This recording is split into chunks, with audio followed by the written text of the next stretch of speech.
Aunty ಏನಮ್ಮ ದೀವಾ ದೀವಾ ಹ್ಯಾಪಿ ದಿವಾಲಿ ದೀವಾ ದೀವಾ happy Diwali don't you know don't you know don't you know it's Deepavali don't you know don't you know don't you know it's Deepavali Diwali ಅಂದರೆ full bankrupt ಆಗೋದು ಅಪಾರ್ಥ ಆಗತ್ತೆ ದಯವಿಟ್ಟು ನೋಡ್ಕೊಂಡು ಹೇಳು ಕಡೆ ನಾವು ದಿವಾಲಿ ಅಂತೀವಿ ಇಲ್ಲೂ ಕೂಡ ಹಂಗೆ ಅಂತಾರನ್ಕೊಂಡ್ವಿ ಕನ್ನಡದಲ್ಲಿ ದೀಪಾವಳಿ ನಿಮ್ ಕಡೆ ದಿವಾಲಿ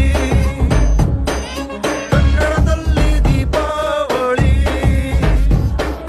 ಹೇಳಿ ಹೇಳಿ ಸಾಕಾಯ್ತು ಕಣ್ರಿ.